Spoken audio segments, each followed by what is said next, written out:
예, 오늘 말씀 열왕기하 14장 23절부터 15장 7절 말씀까지 제가 가진 성경으로 구약성경 586페이지에서 587페이지 정도 됩니다. 지난주와 겹치는 부분들이 있죠. 자, 저와 여러분이 한 절씩 번갈아 가면서 교독하고 마지막 15장 7절은 합독하도록 하겠습니다. 제가 먼저 봉독합니다. 유다의 왕 요아스의 아들 아마샤 제15년에 이스라엘 왕 요아스의 아들 여로보암이 사마리아에서 왕이 되어 41년간 다스렸으며 여호와 보시기에 악을 행하여 이스라엘에게 범죄하게 한 느밧의 아들 여로보암의 모든 죄에서 떠나지 아니하였더라. 이스라엘의 하나님 여호와께서 그의 종 가드 헤벨 아미떼의 아들 선지자 요나를 통하여 하신 말씀과 같이 여로보암이 이스라엘 영토를 회복하되 하맛 어귀에서부터 아라바 바다까지 하였으리. 이는 여호와께서 이스라엘의 고난이 심하여 매인 자도 없고 누린 자도 없고 이스라엘을 도울 자도 없음을 보셨고 여호와께서 또 이스라엘의 이름을 천하에서 없이 하겠다고도 아니하셨으므로 요아스의 아들 여로보암의 손으로 구원하심이었더라.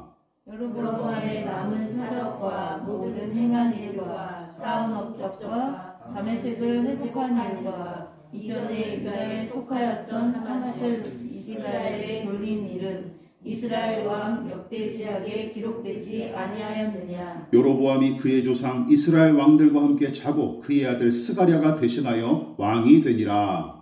이스라엘 왕 여로보암 제27년에 유다 왕 아마샤의 아들 아사랴가 왕이 되니 그가 왕이 될 때에 나이가 16세라 예루살렘에서 52년간 다스리니라. 그의 어머니의 이름은 여골리아라 예루살렘 사람이더라. 아사랴가 그의 아버지 아마샤의 모든 행위대로 여호와 보시기에 정직히 행하였으나 오직 산당은 제거하지 아니하였으므로 백성이 여전히 그 산당에서 제사를 드리며 분향하였고 여호와께서 왕을 치셨으므로 그가 죽는 날까지 나병환자가 되어 별궁에 거하고 왕자 요담이 왕궁을 다스리며 그 땅의 백성을 치리하였더라. 아사랴의 남은 사적과 행한 모든 일은 유다왕 역대지략에 기록되지 아니하였느냐. 다같이 아사랴가 그의 조상들과 함께 잠에 다윗성에 그의 조상들과 함께 장사되고 그의 아들 요담이 대신하여 왕이 되니라. 아멘. 예, 우리 말씀의 제목을 같이 한번 읽어보도록 하겠습니다. 자, 시작. 형통한 여로보암 병든 아사랴. 예, 형통한 여로보암 병든 아사랴라는 제목으로 하나님의 말씀의 은혜 나누도록 하겠습니다. 자, 북이스라엘은 처음부터 끝까지 하나님과 그 뜻을 계속 무시하다가 훗날 아수르 즉 아시리아에게 멸망하지만 그나마 영토 확장에 성공하고 경제적인 풍요를 그럭저럭 구가하던 시절이 2번 정도 있었는데 가장 악한 왕으로 평가받는 아합의 통치기가 북이스라엘의 최전성기에 해당하고 그 뒤를 이어 요아스와 여로보암 2세가 통치하던 시절에는 영토 확장에 성공을 합니다. 특히 요아스는 초대 왕인 여로보암의 이름을 따서 아들의 이름을 지었는데 지난 시간 우리 함께 나눴죠? 아마도 여로보암을 통해 이루어진 북이스라엘의 건국과 독자적 영토 확보, 정치적 주권 확립 등의 성과를 매우 높이 평가했고 자기 아들도 그 정신에 따라 나라를 다스려 주기를 바랐던 것 같습니다. 그런데 문제는 무엇이었습니까? 이것이었죠. 아버지와 아들 모두가 북이스라엘의 건국을 허락하신 하나님은 안중에도 없었고 아버지 요아스는 엘리사 선지자의 마지막 예언을 직접 확인했으면서도 아들의 이름을 무엇으로 져요? 이 죄 많은 여로보암으로 짓고 맙니다. 게다가 여로보암 2세는 큰 어려움 없이 내내 형통한 인생을 살죠. 또한 여로보암 2세의 영토 확장도 선지자 요나를 통해 하나님께서 은혜로 허락하신 일이었는데 가난과 압제로 고통당했던 이 백성을 불쌍히 여기시고 그들의 조상과 맺은 언약을 깨뜨리지 않기 위해 잠깐이나마 허락하신 형통이었습니다. 그런데 그 당시에 선지자로 부름을 받아 활약하던 호세아와 아모스는 여로보암 2세를 비롯한 기득권자들의 배교와 사치와 교만을 신랄하게 비판함과 동시에 북이스라엘 백성의 처참한 처지를 직시하고 그들과 함께 고통의 짐을 함께 짊어지며 선지자의 사명을 올곧게 감당했지만 또 뭡니까? 그 유명한 요나 선지자는 영토 확장에 관한 예언의 말씀을 그대로 전했을 뿐 이 예언에 담긴 하나님의 의도를 간파하고 또한 고통당하는 백성을 위한 일에는 무관심했던 것처럼 보입니다. 따라서 크고 깊은 믿음의 소유자, 성령으로 충만한 신앙은 요나 같은 신자에게 갖다 붙이면 안 됩니다. 고생과 수고가 많은 인생을 살았을지언정 차라리 호세아와 아모스 같은 믿음의 사람들에게 어울리는 평가들이죠. 또한 많은 신자가 호세아와 아모스에게 자신의 신앙을 투사하고 또 그런 신앙을 갈망하기는 하지만 정작은 요나와 같은 신앙의 수준에서 만족하고 안주하는 사람들이 대부분인 게 오늘날 교회의 현실이긴 합니다. 그리고 열왕기하 15장의 무대는 다시금 북이스라엘에서 남유다로 옮겨지고 본문은 남유다 왕 아사랴의 이야기를 짤막하게 소개하고 있죠. 자, 오늘은 그와 관련된 내용을 함께 살펴보고 은혜를 나누도록 하겠습니다. 한번 올려볼까요? 자, 하나님 보시기에 정직하게 행한 아사랴 왕이었어요. 아사랴 왕을 깔보면 안 됩니다. 아마샤 왕에 이어 남유다의 10번째 왕으로 등극한 아사랴 혹은 다른 이름이 있습니다. 우시야라고도 하는데 이 아사랴 혹은 우시야라고 불리는 이 왕은 남유다를 52년 동안 다스렸는데 열왕기서 본문은 그를 아버지 아마샤처럼 여호와 보시기에 정직하게 행한 왕으로 평가합니다. 물론 그 역시 산당을 제거하는 일에 적극적이지 않았던 탓에 백성이 산당 제사를 계속 이어갔고 급기야 하나님께서 그를 쳐서 징계하심으로 나병, 옛날에는 문둥병으로 불렸었죠. 나병에 걸리고 말았는데 그로 인해 왕궁에서 지내지 못하고 결궁에서 홀로 거하다가 인생을 마감한 것으로 기록합니다. 참 불쌍한 인생이죠. 특히 열왕기서의 저자는 아사랴 왕이 처음에는 하나님 보시기에 합당한 모습으로 왕의 사명을 잘 감당했으나 나중에는 산당을 제거하지 않고 산당 제사를 허용했던 까닭에 하나님의 징계를 받아 나병에 걸린 것처럼 기록했습니다. 자, 물론 기억하십시오. 산당과 산당 제사를 근절시키지 못한 일이 징계 사유 중 일부에 해당하는 것은 사실이지만 직접적인 원인은 다른 데 있고 그것에 관해서는 조금 뒤에 우리가 함께 자세하게 살펴보도록 하겠습니다. 여기서는 이제 아사랴가 잘한 일에 대해서 살펴보는 것이니까 여기서 우리는 아사랴에 관한 기록에서 짚고 넘어갈 내용이 크게 두 가지입니다. 첫 번째는 뭐냐면 성경이 아사랴를 하나님 보시기에 정직하게 행한 왕으로 평가하는 이유가 무엇인지 살펴야죠. 두 번째는 앞서 언급했다시피 하나님께서 아사랴를 쳐서 징계하신 이유가 구체적으로 무엇인지 살펴볼 필요가 있습니다. 물론 아사랴 왕에 관한 기록이 오늘 우리가 읽었던 본문 열왕기서밖에 없다면 본문을 중심으로 해석하고 묵상하면 그만이지만 다행히도 역대하 26장이 아사랴의 생애와 그의 통치에 관해 훨씬 상세하게 기록했고 그가 행한 선한 일과 하나님의 징계를 받은 원인이 거기에 구체적으로 다 나타납니다. 자, 그렇다면 하나님께서는 아사랴의 어떤 모습을 보고 흡족히 여기셨으며 그분의 마음을 대변한 역대하의 저자는 무슨 근거로 아사랴를 정직한 왕으로 평가했을까요? 아래 구절을 함께 보실까요? 역대하 26장 4절과 5절입니다. 우리 함께 읽어볼까요? 자, 시작! 우시야가 그의 아버지 아마샤의 모든 행위대로 여호와 보시기에 정직하게 행하며 하나님의 묵시를 밝히 하는 스가랴가 사는 날에 하나님을 찾았고 그가 여호와를 찾을 동안에는 하나님이 형통하게 하셨더라. 여기 우시야, 아사랴 제가 괄호 쳐놓은 건 제가 일부러 집어넣은 겁니다.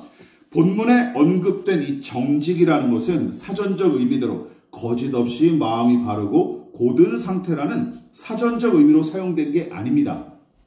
성경의 저자들, 특히 역대하의 저자는 하나님 보시기에 정직히 행했다는 말과 무엇을 하나님을 찾았다 하는 말을 대꾸법처럼 표현함으로써 하나님의 은혜와 그 뜻을 힘써 구하고 의지하는 그의 모습이 무엇이라고 평가한 거예요? 하나님 보시기에 정직하게 행한 일로 평가하는 거예요. 그것임을 넌지시 드러내고 있습니다. 자, 이처럼 성경이 요구하는 믿음은 하나님을 전폭적으로 의지하고 사랑하는 것을 의미하지 무슨 신통력을 발휘하거나 대단한 일을 성취하는 믿음 같은 게 아닙니다. 아시겠습니까? 이건 성경이 요구하는 믿음이 그런 게 아니에요. 유튜브 동영상 보니까 어떤 미친놈들이 나와가지고 2024년 한국 교회를 향한 무슨 대예언 이런 거 주장하는 놈으로 허다한데 제가 다 살펴본 바로는 다 사기꾼들입니다. 거 속지 마십시오. 아시겠죠? 그런 거 있으면 그냥 스킵하세요. 그런 사기꾼들이 여전히 활개를 치고 있어요. 그러니까 다시 본론으로 들어가자면 아사랴 즉 우시야는 이 믿음으로 하나님을 의지하고 사랑하는 이 믿음으로 하나님을 기쁘시게 했던 왕이었습니다. 믿음만 좋은 왕이 또한 아니었어요. 북이스라엘의 형편보다는 훨씬 나은 상태였지만 남유다도 간간히 일어난 반역과 전쟁으로 많이 망가지고 허술한 데가 적지 않았는데 아사랴가 다스리는 동안에 꽤 굵직굵직한 성과를 여러 개 냅니다. 역대하 26장이 소개하는 그의 공적을 간단하게 정리하면 다음과 같습니다. 화면을 보십시오. 이렇게 큰 공적을 세워요. 주변 국가를 제압하고 조공관계를 수립합니다. 그리고 또한 아마샤 통치기에 무너졌던 예루살렘 망대와 요새를 보수하고 다시 재건축하죠. 또 이 왕이 목축업에 관심이 많았어요. 목축업과 농업에 관심이 많아서 이것을 증진하는 데 꽤 힘을 씁니다. 또한 무엇을 감당합니까? 군대의 정비와 체계를 수립하고 국방력 증강에 힘을 써요. 여러분 이 정도면 다윗과 솔로몬 그리고 여호사밧 왕과 견주어도 손색이 없을 정도입니다. 왜냐하면 하나님 보시기에 매우 정직하게 행했을 뿐만 아니라 나라의 부강과 백성의 안위를 위해 꽤나 힘썼기 때문이죠. 그런데 안타깝게도 하나님께서 믿음으로 선하게 통치하던 그를 쳐서 징계하시는 일이 벌어지고 만 것이죠. 사달이 납니다. 자, 어떤 내용입니까? 우리 같이 읽어볼까요? 소제목 시작. 선대왕들처럼 교만하다가 넘어진 아사랴. 앞서 언급했듯이 아사랴는 자신의 약함과 한계를 철저히 인식함과 동시에 오직 하나님과 그 은혜를 깊이 의지하는 이 믿음이 있었습니다. 그래서 하나님을 열심히 구하고 찾았죠. 또한 그는 공약과 음해만 일삼으며 말로만 떠들어대는 양아치와 같은 정치꾼들이나 왕권을 수호하고 사치와 향락을 누리기에 급급했던 다른 왕들과도 달랐어요. 건전한 신앙의 바탕 위에서 나라의 부강과 백성의 안위를 위한 정책을 실행하기에 힘쓴 왕이었습니다. 그런데 이후로 하나님께서 아사랴를 나병으로 징계하시는 일이 벌어졌으며 몹쓸 병에 걸린 아사랴는 아들 요담에게 어쩔 수 없이 국정을 맡기고 홀로 쓸쓸히 별궁에 머물다가 일생을 마칩니다. 그런데 우리가 읽었던 열왕기서는 마치 산당과 산당 제사를 근절하지 못한 탓에 그를 징계하신 것처럼 읽기가 쉽죠. 그런데 몇 번 지적했다시피 산당과 산당 제사는 오래전부터 이스라엘에게 깊이 뿌리내린 미신적 신앙의 행태로서 이 관습을 대적하고 철폐하기 위해 힘쓴 왕은 소수에 불과할 뿐만 아니라 아예 근절하거나 박멸한 왕은 남과 북을 통틀어도 단 한 명도 없습니다. 다윗도 못한 일이에요. 솔로몬은 아예 그걸 장려를 했죠. 그래서 오직 산당은 제거하지 않았다. 백성이 여전히 산당에서 제사를 드리며 분향했다는 구절은 남유다와 북이스라엘 역대 왕들의 이야기에 마치 요즘 유행하는 말 있죠. 디폴트. 고정값처럼 어김없이 등장하는 어구이고 이 문제 하나만으로 징계를 받은 왕이 없는 까닭에 하나님께서 이것을 빌미로 아사랴를 징계하셨다고 보기는 어렵습니다. 물론 그게 전체 큰 틀에서 보면 이것도 징계 사유 중에 하나에 해당하긴 하지만 이게 직접적인 원인은 아니라는 것이죠. 자, 그렇다면 그의 징계 사유는 무엇이었을까요? 역대사가 이것도 직접적으로 밝혀줍니다. 자, 같이 읽어볼까요? 자, 시작. 그가 강성하여짐에 그의 마음이 교만하여 악을 행하여 그의 하나님 여호와께 범죄하되 곧 여호와의 성전에 들어가서 향단에 분향하려 한지라. 이제 무슨 상황인지 구체적으로 이해가 가시겠죠. 이 사람이 무슨 짓을 저질렀는지. 문제가 일어나기 시작했습니다. 아사랴도 할아버지와 아버지가 하나님 보시기에 정직히 행했으나 이후에 변질했던 것처럼 그동안 일궈낸 모든 승리와 정책적 성과들이 어떻게 생각하게 된 거예요? 제 힘으로 다 이룬 줄로 착각하며 교만하기 시작했고 나중에는 무슨 짓까지 저지른 거예요? 제사장에게 주어진 종교적 권위마저 탐내는 수준까지 이른 것입니다. 여러분, 그러니까 성전 안에서 하나님께 향을 피워 올려드리는 일은 하나님께서 제사장들에게만 허락하신 제사장의 고유한 직무인데, 아사랴가 엄연한 율법의 명령을 어긴 채 뭐 한 거예요? 자기가 직접 분향의식을 주관하려고 했던 것이죠. 덤벼댔던 거예요.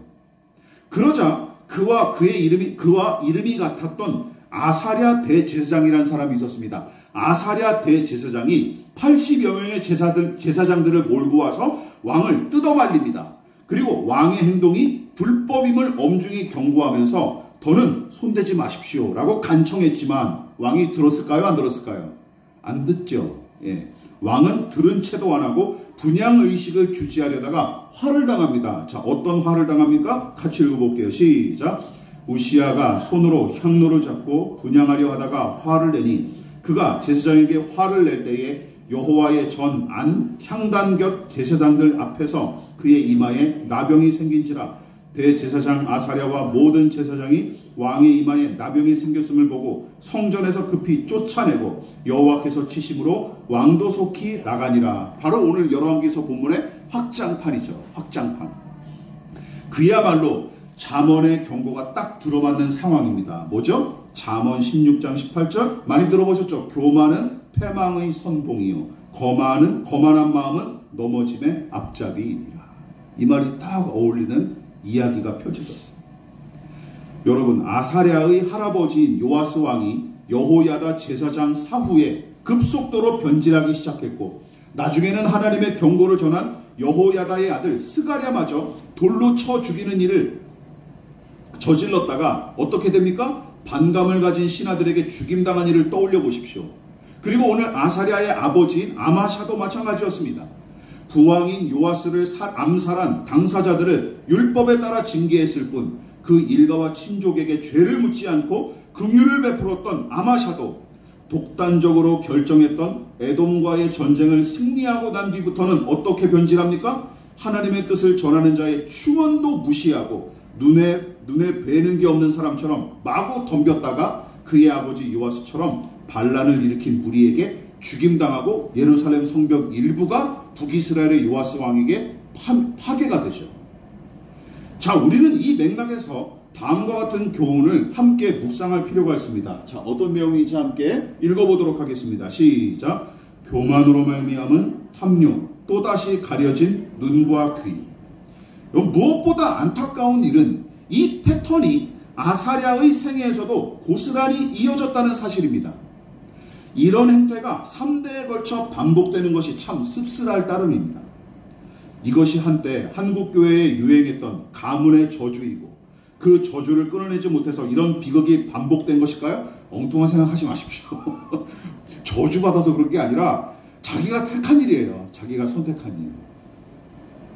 제가 제자들에게 가끔 만나서 이야기하는 게 있습니다. 예전에 뭐 부모님이 뭐 일찍 돌아가셔서 고아가 됐든 아니면 뭐 이혼한 가족 꽤 많았어요. 옛날 제자들 중에 그런 제자들이 결손 가정에서 자라나고 태어난 아이들이 한 절반 이상 넘었습니다. 그래서 꽤 잘 알아요. 근데 제가 그 친구들한테 옛날부터 해준 말이 있었습니다. 사람이 30대, 40대 되면 더 이상 과거 얘기하지 마라. 과거 내가 우리 집안이 이래서 부모가 없어서 뭐 어머니 홀로 나를 키워서 이런 핑계는 20대까지다. 30대 이후로는 그런 핑계 대지 마라. 비겁한 변명이다 진짜. 그렇게 얘기하고 지금까지 그 생각이 확고합니다. 예. 자, 어쨌든 남유다 왕족의 가문이 저주를 받은 탓에 불행이 반복된 게 아닙니다. 또한 액막이 부적처럼 대대로 이어진 죄를 회개하고 사탄을 대적해야 문제가 해결되는 것도 아니에요. 그저 각자가 저지른 불의와 잘못에 대해 책임을 진 것에 불과할 뿐 무슨 가문의 저주나 사탄의 회방 따위에 매몰되어 전전긍긍해서는 안 되죠. 여러분, 역대서에 기록된 우시야, 즉 아사랴의 변질과 징계의 요인은 그의 교만이고 그 교만에서 비롯된 탐욕이 이 사달의 원흉이었습니다. 그러니까 성전의 공간과 제사의식은 아무리 일국의 왕일지라도 그의 권력으로 좌지우지할 수 없었는데 아사랴의 마음이 교만해지기 시작하면서부터 어떤 생각이 드는 거예요? 야, 내가 명색이 왕인데 성전 안에서는 아무것도 하지 못하고 그저 제사장의 인도에 따라 제사를 드려야 하는가 하는 생각이 스멀스멀 피어오르다가 결국에는 야, 내가 성전 안에서도 나는 여전히 왕이 아닌가, 왕의 위신과 권세를 여기서도 제대로 세워보자 하면서 분향의식을 주재하렸던 게 틀림없습니다. 이처럼 교만은 반드시 탐욕을 불러일으키고 또한 탐심이 자라는 곳에 교만도 함께 자라기 마련입니다. 믿으십니까? 기억하십시오. 그래서 주의해야 돼요. 이쯤에서 요아스와 아마샤 그리고 아사랴가 어느 시점부터 교만과 탐욕에 사로잡히기 시작했는지 생각해 보십시오. 요아스는 여호야다 제사장이 죽은 뒤부터, 아마샤는 저 혼자 제멋대로 결정하기 시작할 때부터, 그리고 아사랴도 할아버지처럼 하나님의 뜻을 알려주며 조력하던 선지자가 죽은 이후부터 망가지기 시작했습니다. 여러분, 공통점이 무엇일까요? 무슨 공통점이 있을까요? 하나님과 그 말씀의 권위가 왕의 권위보다 높다는 사실을 깨닫게끔 돕는 사람이 곁에 없거나 혹은 그런 경건의 습관이 자리매김할 때는 교만과 탐심에 잠식되지 않을 수 있었습니다. 근데 문제는 무엇입니까? 이것이죠. 하나님 앞에 겸손히 낮추도록 돕는 이들이, 영적 조력자들이 사라지고 순종의 신앙이 조금씩 허물어지기 시작하면서부터 교만과 탐심이 새 왕의 마음에 뿌리내리기 시작했고 나중에는 아예 하나님보다 제 권위를 높이는 지경까지 이른 것입니다. 족쇄 풀린 망아지가 되는 것이죠. 그리고 그때부터는 타인의 조언이나 말 따위 무시하기 마련이고 하나님의 말씀은 그저 거추장스러운 잔소리쯤으로 치부하기 일쑤가 된 것입니다. 여러분, 새 왕한테만 해당하는 이야기가 아닙니다. 교만과 탐심에 사로잡혀 귀가 닫히고 눈이 감긴 사람이 생각해 보십시오. 자기의 약함과 허물을 직시하고 어린아이처럼 하나님을 의지할 리가 있겠습니까? 교만하고 탐욕에 쩌든 사람들이, 또한 교만에 사로잡혀 자기가 최고인 줄 아는 사람이 과연 좀 더 배우고 익히기 위해 겸손히 귀를 기울일 수 있을까요? 그래서 기록된 하나님의 말씀인 성경을 등한시하고 설교 시간마다 시큰둥한 태도로 일관하는 이유는 성경의 글자 크기와 디자인이 마음에 안 들고 설교자의 실망스러운 인격과 매번 남발하는 허튼 소리 때문일 수도 있겠지만 어쩌면 교만이 우리 마음에 싹트기 시작하면서부터 귀를 닫고 눈을 감고 있는지도 모릅니다. 교만이 우리를 그렇게 귀를 닫고 눈을 감게 만드는지도 모른다는 사실이죠. 혹시 여기에 해당하는지 생각해 보십시오. 요아스 왕 때도 제가 언급한 적이 있지만 자, 이런 증상이 나한테 있는지 점검해 보시라는 말씀입니다. 자, 남의 말은 들은 채도 안 하고 내 말만 내뱉는 사람, 남을 함부로 대할 뿐만 아니라 심지어 이용하고 착취하는 사람, 또한 과거에 배운 것으로 만족하고 더는 배우지 않는 사람. 자, 이게 중요해요. 배우지 않는 사람. 왜 배우지 않습니까? 더는 배울 게 없다고 생각하는 교만이 있기 때문이죠. 그리고 도무지 기도하지 않는 사람. 여기에 해당하는 사람은 새 왕이 걸어간 변질과 침체의 길을 이미 걷고 있는 중이므로 주의하시고 조심하셔야 됩니다. 그러나 우리가 마지막으로 살펴볼 것, 인과 응보의 결론이 본문의 전부는 아닙니다. 우리가 마지막으로 이 교훈을 함께 나누고 오늘 말씀을 마무리하도록 하겠습니다. 우리 같이 읽어볼까요? 자, 시작. 여로보암 2세의 형통, 그러나 나병에 걸린 아사랴. 이런 부조리를 또 우리는 직면해야 합니다. 제가 열왕기서 본문의 아사랴 이야기를 묵상하던 중에 문득 바로 앞에 등장했던 북이스라엘 왕 여로보암 2세의 이야기를 떠올렸고 연이어 기록된 여로보암 2세의 생애와 아사랴의 생애를 비교하여 살펴봤더니 그래도 한때나마 믿음으로 나라를 다스렸던 아사랴의 삶이 참으로 억울하고 가련하게 와닿았습니다. 그렇지 않습니까? 예, 억울하고 가련하게 와닿았어요. 생각해 보십시오. 아무리 교만했을지라도 아사랴가 실제적으로 저지른 죄는 단지 분향할 때 사용하는 향로를 직접 손으로 만진 일밖에는 없습니다. 그렇죠. 물리적으로 겉으로 보면 그거밖에 없어요. 물론 그 죄악이 하나님을 향한 것이었기에 그만큼 무거운 책임을 지고 징계를 받았지만, 근데 생각해 보십시오. 그 앞전에 등장했던 여로보암 2세는 노골적으로 하나님을 등지고 우상숭배를 일삼았던 악한 왕이 아닙니까? 그는 평생에 걸쳐서 하나님을 등졌어요. 그래서 열왕기서의 저자는 여로보암 2세를 악한 왕으로 평가하면서도 도리어 그의 생애와 통치는 매우 성공적이었던 것으로 묘사하죠. 먼저 살펴봤던 구절을 우리 다시 한번 살펴보십시다. 열왕기하 14장 25절 시작. 여호와 보시기에 악을 행하여 이스라엘에게 범죄하게 한 느밧의 아들 여로보암의 모든 죄에서 떠나지 아니하였더라. 이스라엘의 하나님 여호와께서 그의 종 가드헤벨 아미떼의 아들 선지자 요나를 통하여 하신 말씀과 같이 여로보암이 이스라엘 영토를 회복하되 하맛 어귀에서부터 아라바 바다까지 하였으니 북이스라엘 역사상 이만큼 영토 확장에 성공한 왕이 없을 정도입니다. 게다가 여로보암 2세는 아사랴처럼 심한 병에 걸리거나 큰 공경에 빠진 적도 없었던 것 같아요. 그런 기록이 아예 등장하지 않으니까 말이죠. 다시 말해 물리적으로 평가하면 하나님 보시기에 정직했던 아사랴는 중도에 저지른 잘못 한 가지로 완전히 망한 것처럼 보이고, 하나님 보시기에 내내 악했던 여로보암 2세는 도리어 만사형, 우리 찬송가에 나오는 그 만사형통으로 살다가 평안히 죽음을 맞이한 것처럼 보입니다. 여러분, 바로 이 지점이 열왕기서와 역대서의 차이점 중 하나가 아닌가 싶습니다. 즉 남유다 왕들의 생애는 열왕기서뿐만 아니라 역대서에도 똑같이 등장하는데, 역대서는 남유다 왕들에게 일어난 불행과 고난의 원인을 좀 더 상세하게 기록하여 잠언과 같은 성격을 지녔습니다.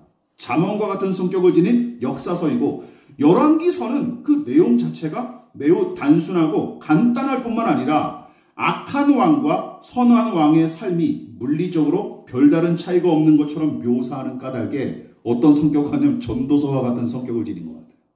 무슨 얘기인지 이해하시겠죠? 전도서와 같습니다. 그러니까 열왕기서는 회의적이면서도 염세적으로 기록한 전도서처럼 물리적인 잣대로는 두 왕의 차이를 전혀 분간하지 못하는 것처럼 기록했고, 여러분 중요한 거 있죠. 그것이 오늘날 우리네 현실에서도 고스란히 적용되는 게 사실입니다. 그렇죠? 겉모양 보고 저 사람이 신자인지 아닌지 판단할 수 있습니까? 재산 정도나 아니면 재산 정도나 뭐 사회적 지위를 가지고 저 사람이 신자다 아니다 분별할 수 있으십니까? 그 분별할 수 있으면 제가 인정해 드릴게요. 아, 예언자다. 인정해 드릴게요. 못합니다. 그렇죠? 못합니다. 근데 한국교회가 그동안 많이 속았죠. 마치 그것이 물리적인 형통과 세속적인 성공이 마치 좋은 믿음의 결과인 것처럼 호도하지 않았습니까? 그 부분에 대해서 열왕기서의 저자는 비웃고 있는 거예요. 한번 해봐라. 그렇게 한번 해봐라. 그게 맞는가? 여러분 보십시오. 그렇다면 중요한 것은 무엇입니까? 물리적인 성과나 삶의 형통이 아닙니다. 믿으십니까? 제가 내내 반복해서 강조하는 게 있죠. 열왕기서에도 그 내용이 수두룩해요. 하나님과 관계를 맺는 인생. 여러분 그것이 우리의 관건입니다. 믿으십니까? 하나님과 관계를 맺는 인생. 설령 기억하십시오. 우리가 하나님의 자녀로 거듭났기에, 그래서 그분이 우리 인생에 간섭하고 심지어 오늘 아사랴처럼 우리를 징계하실지언정 주님과 동행하고 그 품 안에 거하여 사는 것이 진정한 복이자 가장 큰 복임을 믿는 것. 여러분 이것이 믿음의 진수이자 최고봉입니다. 믿으십니까? 이게 믿음의 진수예요. 예수를 믿어서 잘 먹고 성공하고 승진하는 게 믿음의 어떤 증거나 결과가 아니라 하나님과 관계를 맺는 것, 그 은혜 안에 사는 것, 그분을 의지하는 믿음이 있는 것, 심지어 어떠할지라도 극단적으로 아사랴처럼 징계를 받을지라도. 열왕기서 본문이 전체적으로 그 내용을 이야기해 주고 있는 것 같습니다. 여러분들에게 질문 하나 드릴게요. 여로보암 2세의 만사 형통입니까? 나병 환자인 아사랴의 믿음이 더 중요하십니까? 이게 마지막 질문입니다. 극단적인 질문이지만 고민해 볼 가치는 충분합니다. 실제로 그리고 그 믿음으로 나아갔던 사람이 바로 하박국 선지자죠. 그의 고백을 우리의 고백으로 삼아 오늘 말씀을 마무리하도록 하겠습니다. 자, 같이 읽어보실까요? 시작. 비록 무화과 나무가 무성하지 못하며 포도나무에 열매가 없으며 감람나무에 소출이 없으며 밭에 먹을 것이 없으며 우리의 양이 없으며 외양간에 소가 없을지라도 나는 여호와로 말미암아 즐거워하며 나의 구원의 하나님으로 말미암아 기뻐하리로다. 믿으십니까? 이 믿음으로 우리 평생 살아갈 수 있기를 주님의 이름으로 부탁을 드리겠습니다. 기도하겠습니다. 지금은 우리를 위하여 십자가에 몸버리어 피 흘려 돌아가신 예수 그리스도의 한량없으신 은혜와 하나님 아버지의 지극하신 사랑하심과 성령 하나님의 영원한 사귐이 오늘 이 시간 우리 안에 자리매김한 교만을 털어내고자 겸손히 머리 숙인 사랑하는 성도들의 머리머리 위에 저들의 가정과 직장과 사업장과 학업과 장래 가운데 이 나라 이 민족과 한국교회와 저 북녘의 동포들과 세계와 열방 가운데 지금부터 영원히 함께 하시기를 간절히 축원하옵나이다. 아멘.